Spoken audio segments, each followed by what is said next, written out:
Hi everyone, in this video I'm going to be showing you how you can use or call API in R programming language. So how can you call an API request in R programming language?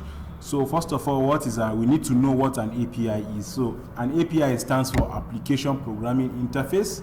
So it is a set of commands, functions, protocols and objects that programmers use to create and interact with external systems. So in simple terms, we can just take an API like a waiter in a restaurant. So you as a client or a customer, you need an item or you need a food. So this waiter is going to go to the kitchen and get your food for you. You can't have access into the restaurant. You cannot go into the restaurant and cook what you want or get what you want. It is this waiter that is going to collect what you want, that is your request, and take it to the chef who is in the kitchen to make your request for you, or if it is already available, bring your request for you. So this API serves just like a messenger, or let's say a barrier, which connects the kitchen and the client. So in this case, we can now say an API connects a computer and a server. So information, or let's say the database, is stored in the server, but you as a client, you are restricted to this information. So it is this API that is going to regulate your access to this information. So if you ask the API to get you what you want from this particular data, and the API is going to get it for you from the server. So that is just what an API means. This API, application programming interface, just connects the computer and the server. So anytime the person using the computer needs an information from a server, the API gets it for that particular individual. Just like the waiter needs an information, just like the waiter gets your food from the kitchen, from the chef to the client, that is also how an API also works. So I'm going to be showing you how you can now call API requests in R programming language. Instead of using your regular CSV data, I'm going to be showing you how I can use data from APIs. So we have various APIs online. I'm going to be using the Covid19 data API. So this API contains information related to Covid-19 from various countries all over the globe. So this is the Covid-19 data API as you are seeing on the screen. So I'm going to drop a link to this particular data so you can have access to it, because that is what we're going to be using in R. We're going to be using data from this particular API for analysis in R. So one thing that you also need to know, the API has many verbs. So I'm going to be dropping a link also in the description where you can see more on this particular verb. But the verb that we're going to be using in this particular video is the get verb. So the get verb allows you to get a particular request from the database or from the server using your API. So the main packages that we're going to be using in this particular video is JSON, Lite, and HTTR. So if you don't have it, you can use the install.packages. You can use the install.packages, HTTR, JSON Lite. So you can just install two of them with this particular command.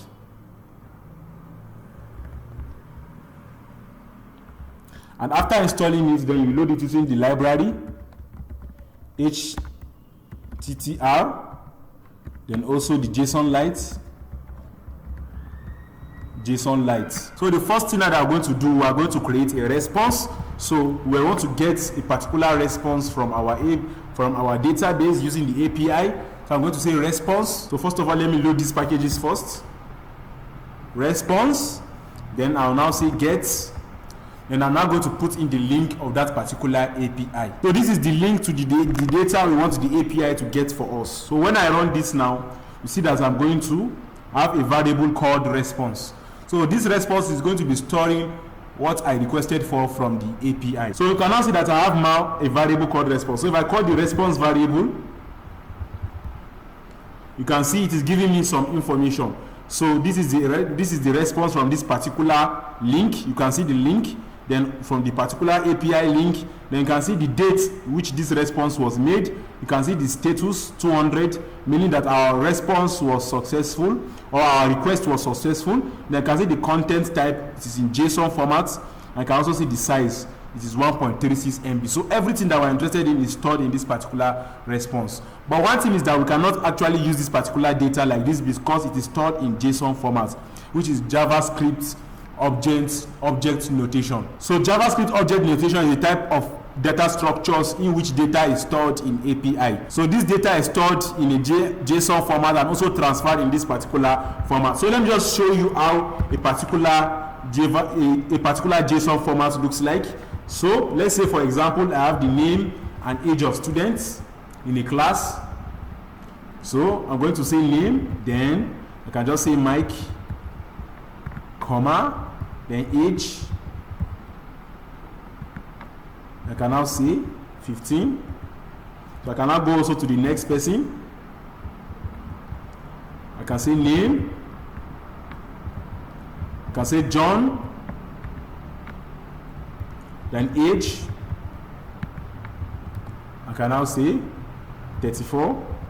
So this is a typical example of how a JSON format looks like. So this is how our data is actually stored in this particular response, which you cannot actually use in R. So that means we need to transfer, or we need to convert this particular JSON format to a particular kind of format which we can use in R. So if you want to see the data, you can actually call in this particular code. If I say data now, let me clear this. So when I say data from JSON, I'm trying to convert this particular data now. So raw to char. So raw to char. Then I now say response. Then contents. So by running this particular line of code now, we are converting this particular data, which is in JSON format, to a format which can be readable in R. So now if we check for the names in our data, you can see that if you check for the names in our data, we have summary stats, catch, data source, API source code, and raw data. So the main information we're interested in is stored in raw data. So I'm going to use the $sign to access that particular data. So I'm going to say view data, then raw data. So you can now see that this is the data that we need. Though we have some missing values in this particular data, but you can see we have you can see the columns. We have FIPS, admin 2. You can see country, region, last update, latitude, longitude. You can see confirmed cases of COVID-19, confirmed deaths. You can see the recovered. So though some of them are missing, some are actually filled. So this is just an example of how you can actually get a request from an API. So an API allows you to access a particular database where the data is stored. So using this is how you can use R programming to actually request for data from an API. So from there you can now perform any analysis you can do with your regular CSV in R. So it's just as easy as this, not much line of code. Just to summarize it, first of all, you need these two packages, attr, JSONLite, then you get your you make a request with the get function. When you now make your request, you convert it from JSON to a readable format in R. Then you also check for the names of your data to see where the content of your data is actually stored. Then you call that particular content using the $sign on the data, which is raw data in this scenario. It changes depending on the API you are interested in. Then you view it. So you can now see that we have this particular data. So from here I can perform any regular analysis you are usually perform in R programming language. So that is all for this lesson. Thank you very much.